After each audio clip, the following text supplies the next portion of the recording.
Love addiction's longing means that we don't have a central sense of self and that we're waiting for another to show us attention and validate our worth. If this doesn't happen, we can feel driven by a compulsion and an obsession that looks like an addiction.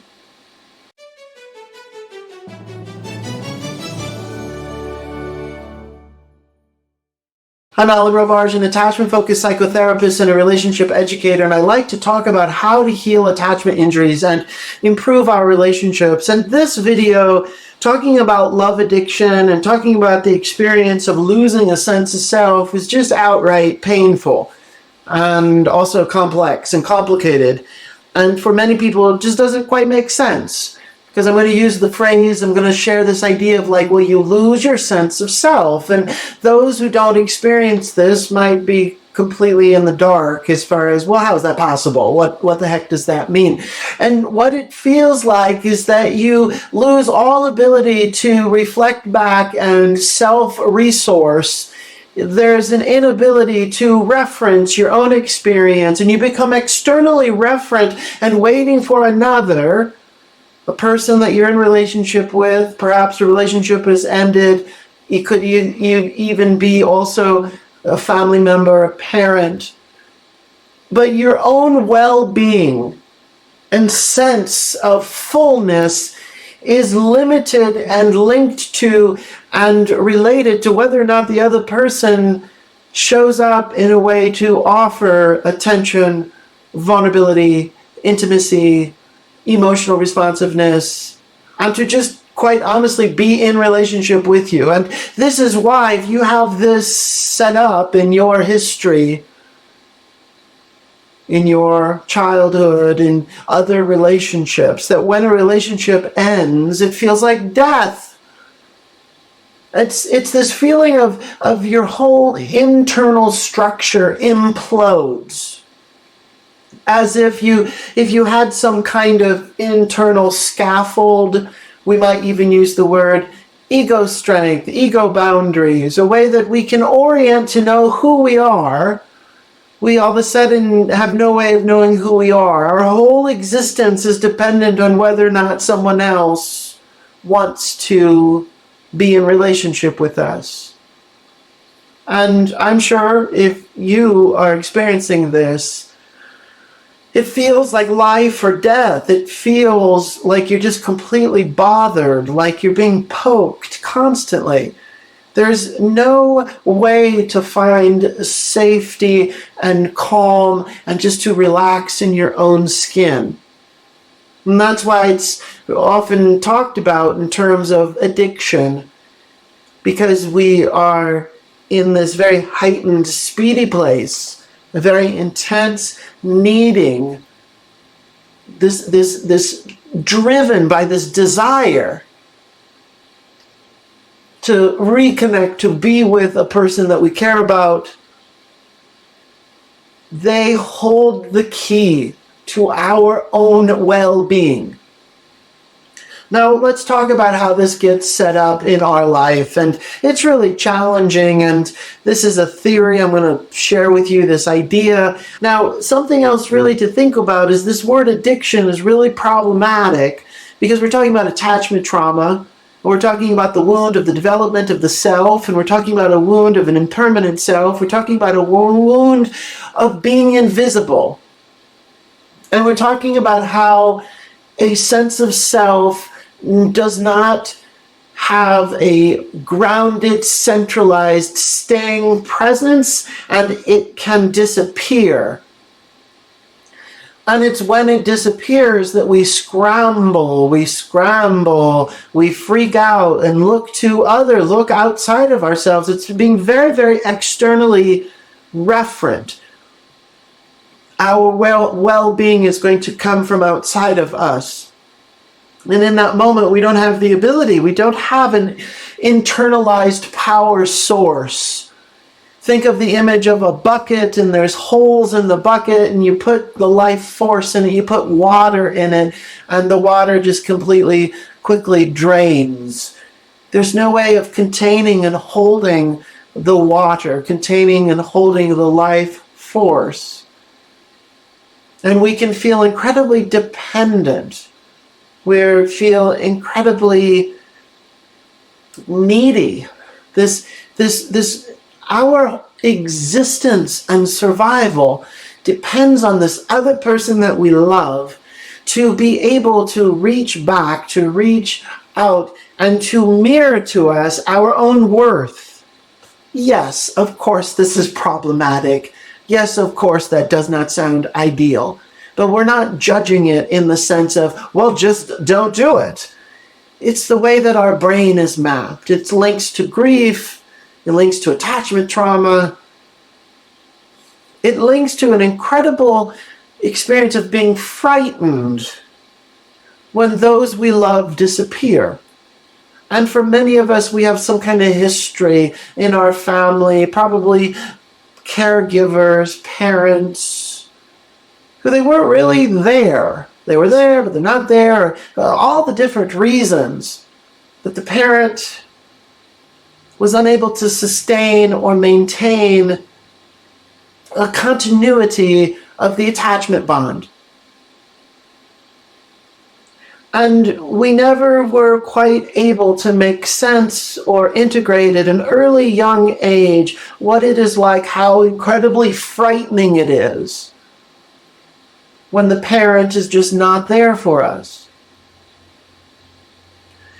And it appears, perhaps due to trauma reenactment or repetition compulsion or patterns playing out, that when a relationship ends and we are then denied vulnerability, denied continued intimacy, denied relationship, it feels like being deprived of your own existence. It's outrageously, outrageously painful. We call it the void. We call it a wasteland. We call it this incredible, empty, hollow feeling where you just don't exist.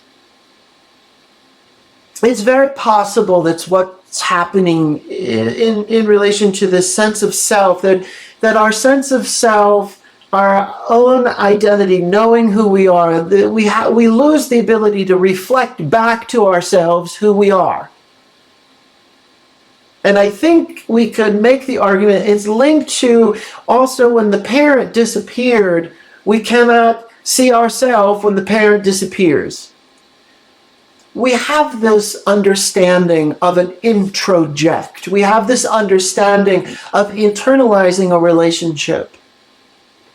It's very easy to think about. Like, you don't need literally the person physically in front of you, flesh and blood, to feel your connection and attachment to them. You can conjure them up in your mind. You might even physically, literally feel warmth. You can remember what it's like to be in their presence. And your attachment system, your mind activates, your nervous system activates, and you're experiencing a sense of comfort. I mean, we do this when we're scared. We do this when we're nervous. We're on an airplane and we have some anxiety. We can just imagine a loved one who's there holding our hand. And we potentially, for many of us, our body starts to calm down. We think of those that we care about. We think about those we are connected with. We think about those who we are attached to. Now imagine there was an interruption somehow in your attachment history, that over time there were these holes or disconnects that created so much attachment distress, and they happened frequently enough that impacted your relying on the relationship as a source of comfort. And in fact, it did the opposite. It frightened you that the other person disappeared. And we know that there's many, many reasons. If we're talking about parents, we're talking about caregivers, we know why they disappear. Everyone has their own mental health challenges. They themselves had parents who disappeared on them. Perhaps they have an active addiction. Perhaps they are so stressed out and living with some kind of ongoing chronic anxiety that they just can't manage to stay fully present, and they're just trying to hold themselves together. they might enter a dissociated state, a trance, a trauma trance. And the child, we have this great function of mind. Human beings can rely on, can insert, can fill in the gaps. So the parent's not here, but we could imagine that they're here. And that really helps us get through these bumpy moments when it's quite scary of a parent's not available to us. And it's a wonderful, wonderful way that the mind adapts to, we know a parent can't be there all the time, and we need this function to self-soothe, to soothe ourselves by relying on the ways in which we are connected. Now let's keep going with this idea of internalizing the relationship. What happens is that we borrow that system, and the mind figures out relatively quickly, says, well, if we can internalize the relationship with the parents, we also can internalize our own awareness of ourself. We know who we are based upon how others reflect back to us who we are. So if the parent shares in our joy, mirrors our sadness, shows us our likes and dislikes, and is engaging us while the parent's doing this and we're sharing ourselves, we get to see how the parent is receiving us.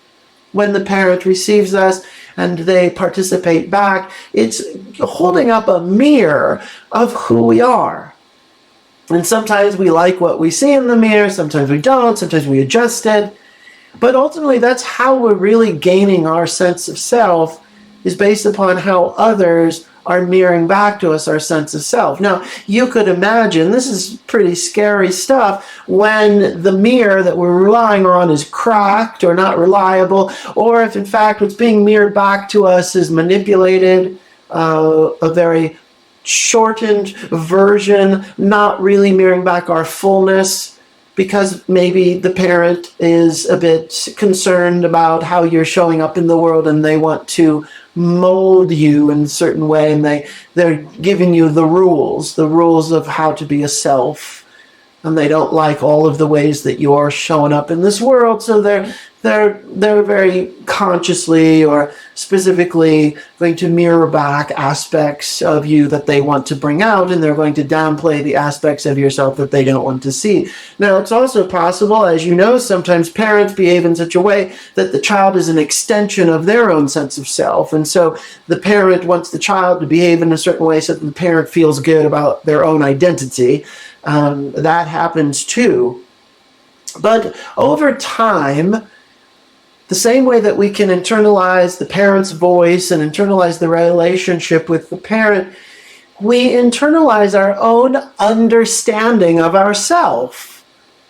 And we then very quickly do not need as much the parent or external sources to mirror back to us who we are, because we also simultaneously start doing that for ourselves. We affirm our own likes and dislikes. We affirm our own identity. We're able to be self-referenced, we can mirror back to us how we know about ourselves. Sometimes we call this resonance, a self-resonance. It's like I'm the experience and I'm the experiencer at the same time. I have the observer self, but I'm also the one who's involved in the experience while the observer self is observing the experience. It's like saying I can enjoy my enjoyment. I can love the things I love. I can think about thinking. This is very meta, that I know who I am based upon, I can enjoy myself. I can experience myself by experiencing myself. This really grounds us in the present moment. And the great function is then, as much as we love people in our life and love relationship, we don't need to be solely relying on other people to tell us who we are. And we start developing a strength. We might call this an ego strength, ego boundaries. And this allows me to wake up in the morning and be the same person and to know who I am. And I'm pretty much telling myself the same story. And there's pros and cons to that. But in general, we're saying we tell the same self-story because it brings continuity to our experience. Sort of know how to wake up in the morning and orient to the day. And it offers a consistent continuity for other people to orient back to us. Now think of the image. It's like an image of a video, and it's clear and it's crisp, and you can see the image in this video. Imagine it's you. It's the self. It's the image of your physical body. Now let's say we can play with the clarity. We can play with the image becomes really fuzzy. The image starts to fade. The image becomes like a ghost. The image, the opacity of the image moves into a much smaller percentage to the point where it just is like dissipating, and now you can see through it. That's a lovely image for our sense of self, because that's really frightening. It's very possible that if there was interruptions and relying on the connection with the parent and the attachment, the relationship with the parent, that there are times that the parent themselves, their opacity, they kind of drained and disappeared and they weren't really here. And we then needed this great skill to override what we were experiencing and seeing, because it's just too frightening to say, no, they're really not here. And to some degree, that's how we also learn to take care of ourselves, and we know in relationship people are not always going to be here. However, it does assume, in the spirit of maturing and over time, that whether or not another person we're relying on, if they happen to check out and not be here for a while, we can still conjure up and rely upon our own internalized sense of self as still being present, as still offering ground, as still giving us a way to orient. For many of us, our attachment trauma is linked to when there is grief, when connection is denied, when a relationship ends, when vulnerability and intimacy are no longer being shared, there's no relationship at all. Our internal scaffold, our internal mind mapping, our internalized sense of self becomes unplugged. Or if it's like a house of cards, all the cards just fall away. Of course, this isn't ideal. Of course, we say, well, as an adult, you need to esteem yourself. As an adult, you need to affirm your own worth. And I'm not even going as far as like, what's the solution here to say make this any different. I'm just really focusing on this is a thing that happens to many of us. And it is frightening. And when you cannot locate your sense of self, it feels like death. It feels excruciatingly painful. And it amps up this life or death need, this survival need to find a life source. And it feels like you're completely banished from the tribe, you're banished from existence. And you have nothing to offer. You are worthless. And the only way that you're going to be able to be okay in your own skin and be able to exhale and not be driven by this great compulsion is if another person, the one who ultimately you're hurting from, wants to reconnect with you. And until that happens, you feel like you are losing your mind. And you feel this constant chronic orientation to reconnect, to reconnect, to reconnect, to reconnect, to get back together, to get back together. And to yourself, but also to outsiders seeing this, it's going to look like, wow, you appear to be looping in an addiction. Addiction in the sense that you're longing for connection and that you're completely externally referent. You have no internalized power source and you need this external person to make you feel okay. The same way that a child would not know how to comfort themselves if they've yet to integrate, if they've yet to rely on a solidified sense of self, an internalized sense of self, unable to reflect back to themselves who they are, if it's still in the too early stages developmentally, that in fact the parent, their caregiver, has checked out multiple times and is really not there.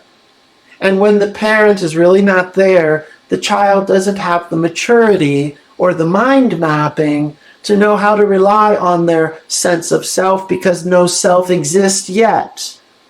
And even if a self does exist, it hasn't quite taken hold or integrated itself into the psyche.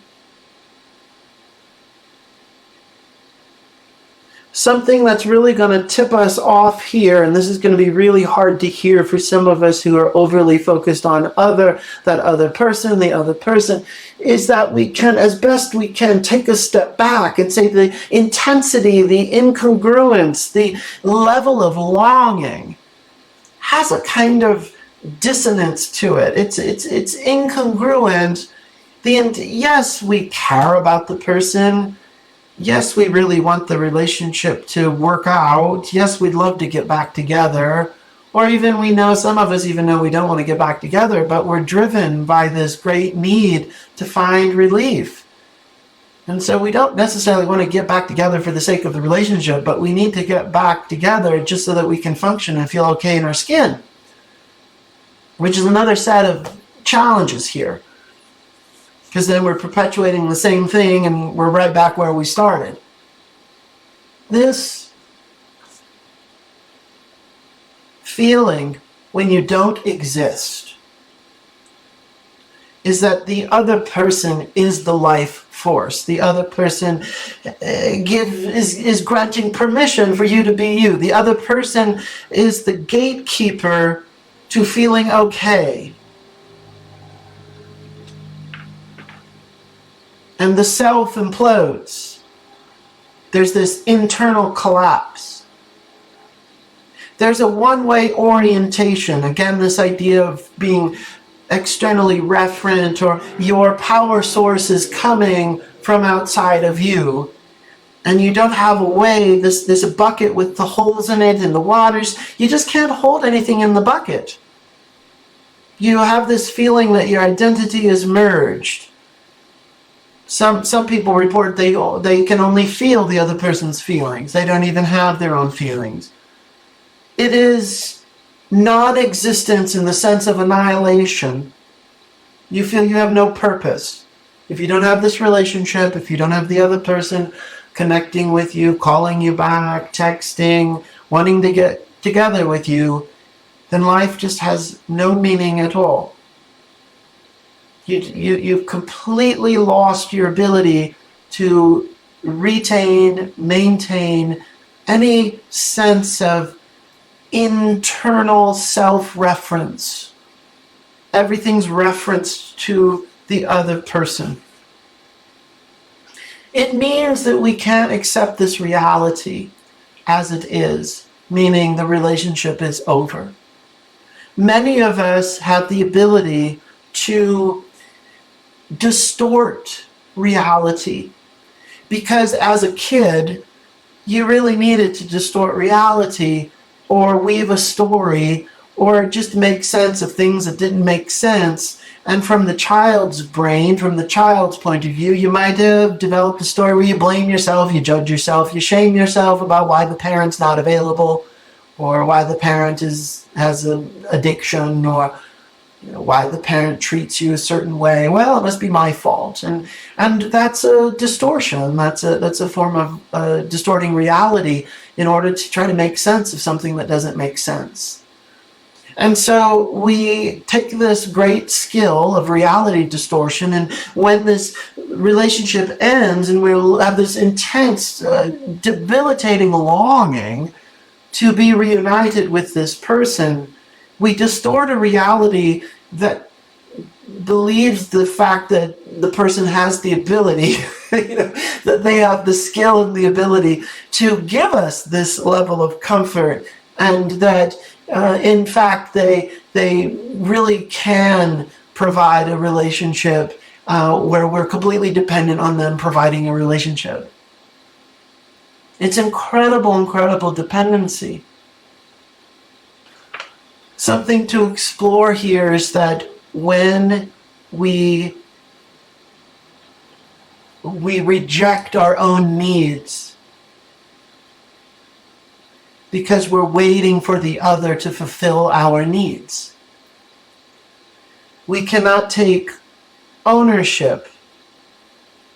We're loyal to the other person's needs first. We don't have a way for our understanding of self to differentiate or be separate from the other person. There's this great enmeshment, there's this melting of yourself into the other person. And if they leave and walk away, well, then they're leaving and they're taking you with them. They're taking your sense of self with them. And so then you can't exist because now they walked out of the picture. This creates a lot of overcompensating. This creates a lot of trying to be something more of ourselves into being what we think the other person wants us to be, just in hopes that they will stay and get to know us. It's this incredible sense that you're just not enough at all. You've got to just work really hard to sell yourself.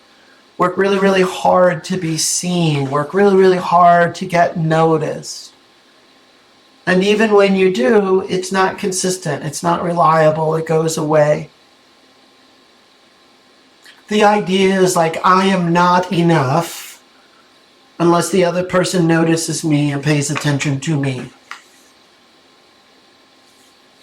One of the biggest challenges with this addiction model, and we can challenge this as not being about addiction. There are aspects of the function of mind that the mind is going through an addictive process, or it mirrors other addictive processes. But when we say that it's an addiction, there's a particular model of how to work with addictions that might not serve everyone here. And in fact, we could talk about this in the context of attachment trauma and never even mention the word addiction. And historically, there's an assumption that we need to talk ourselves out of wanting what we want. And that sobriety, emotional sobriety, is dependent on being able to deny yourself the thing that you say that you want. And in this case, what we want is connection. And we try to tell ourselves that we need these strong boundaries, we need no contact, we have to go through a detox of the other person. Now, perhaps this approach is helpful to you, and if it is, wonderful. I personally do not find it helpful.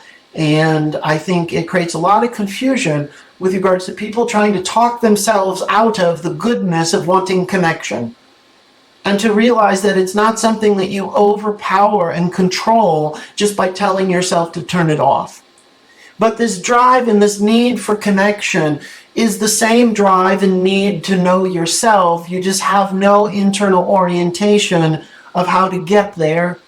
And this drive and need for connection with another, which is not a good place to put that, and is not a good person to choose, or the relationship's just over, so we can't keep pursuing it. But we still have the drive and the need for connection in other relationships in our life. And in fact, if we're so empty and without a sense of knowing who we are, we definitely need that desire for connection to think about how we can bring it to other areas of our life. Ways in which we've been connected in the past, ways in which we are connected to place, ways in which we're connected to community, ways in which we're connected to our own sense of likes and dislikes, our preferences. Preferences in the sense that they reflect back to us who we are. Using this desire for connection as the vehicle to make relationship beyond this one relationship, this one most painful, important relationship that's showing up as a compulsion, that's driving you. We're trying to think in terms of, well, where in the past have you had a power source that's not only dependent on some external event or external person, but feeling empowered and feeling alive in ways that are coming from your own inner world experience. Sometimes we call this wisdom, sometimes we call this intuition, sometimes we call this life force, sometimes we call this being inspired by nature, letting in awe. We're trying to begin to see that when we're in this stage, it doesn't mean we're supposed to get back together with the other person. It doesn't mean that we're worthless. However, in that moment, we feel worthless. Self-resonance is the ability to monitor and know your own experience and to feel it in an embodied sense. It's the self-referencing, it's the knowing that you're living. I'm in the moment, I'm living. It's the ability to exhale with yourself, to be your own friend, to have your own company, to be monitoring that you're in the experience. You're not removed. You're not absent. You're not just going through the motions. But you're casting yourself in the lead role in your life. That if you're going dancing, you feel alive in the dance. There's a giving over to being in the flow of the present moment of the dancing to the point where there's a surrender. And you're experiencing yourself through the dance. Many of us struggle to have this self-resonant experience in romantic partnerships and in relationships where vulnerability and intimacy are involved. We have in our brain, our history is that it never was quite safe to let down our guard or to monitor our own experience of being self-resonant because we're overly focused on paying attention that the other person is there. Don't leave, don't leave. Or that the other person is not going to breach trust, is not going to be unsafe, is not going to act unpredictably, is not going to scare us. You just cannot let your guard down. And relationship then includes with it this ongoing chronic fear that your attachment needs are going to be interrupted, not be met, and or be denied. It's just really, really hard to let your guard down and to allow that function of self-resonance to let yourself surrender and to be abandoned in the experience. Maybe abandon's not the word. To surrender and experience the freedom of being in the present moment, where you're not fearful that the attention, the intimacy, the warmth, the vulnerability, the relationship, the emotional caring will go away.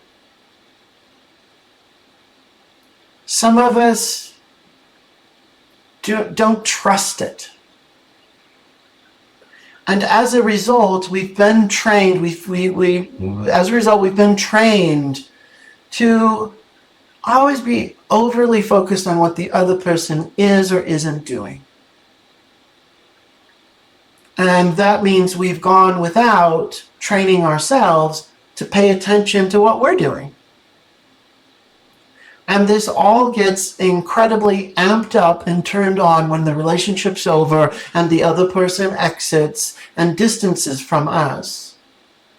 We have this frightening feeling, this incredibly frightened feeling of just cannot be with ourselves.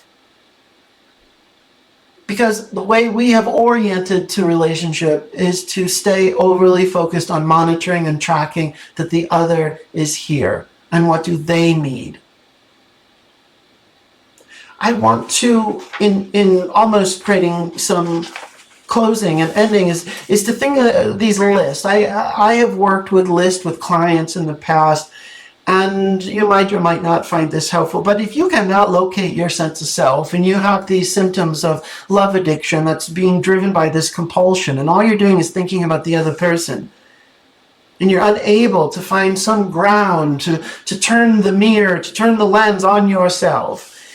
One thing that I've done before is really do a life review and create a bullet point list of when are all the times that you were seen. And sometimes when we're in this place, we say, well, there's not too many of them. You know, we're very pessimistic, very negative. We say, well, don't have too many. And then we say, okay, well, maybe that's true. And by the way, we're going to challenge ourselves anyway. And it could be any little moment in time where you just felt like someone noticed you. And it cannot be this person. It cannot be the ex-partner that you're all bent out of shape about and that you feel this strong compulsion to need to reconnect with them. We're not collecting those examples because that will confuse your mind even more. But what we're trying to do is balance out, and we're trying to activate through memory and a felt sense that you have been seen before, and you don't only need to be seen by that person. Another list that you could create here is when have others impacted you and when have you impacted others. And we're really trying to make a list of this exchange of how you interacted with someone and how they interacted with you. And you got to see that you influence change. When we assemble this list, we're reaffirming that we have some sense of agency. We have within our capacity to make life different and to change, to do something.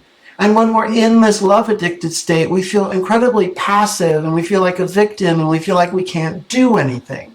So let's make a list of times when we interacted with others and it had an impact and we helped create something that happened. There was some movement, some interaction where the other person was affected, and perhaps also you were affected.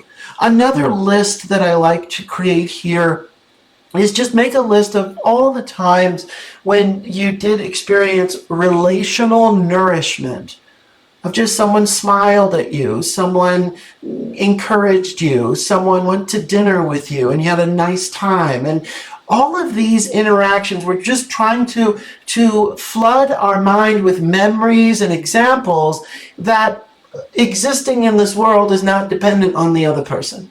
And yet, when we are in this state of collapsed sense of self, the only thing we could see is this thought of whether or not this other person is going to give us meaning and existence. And we got to start reminding ourselves, no, we have other experiences beyond this person.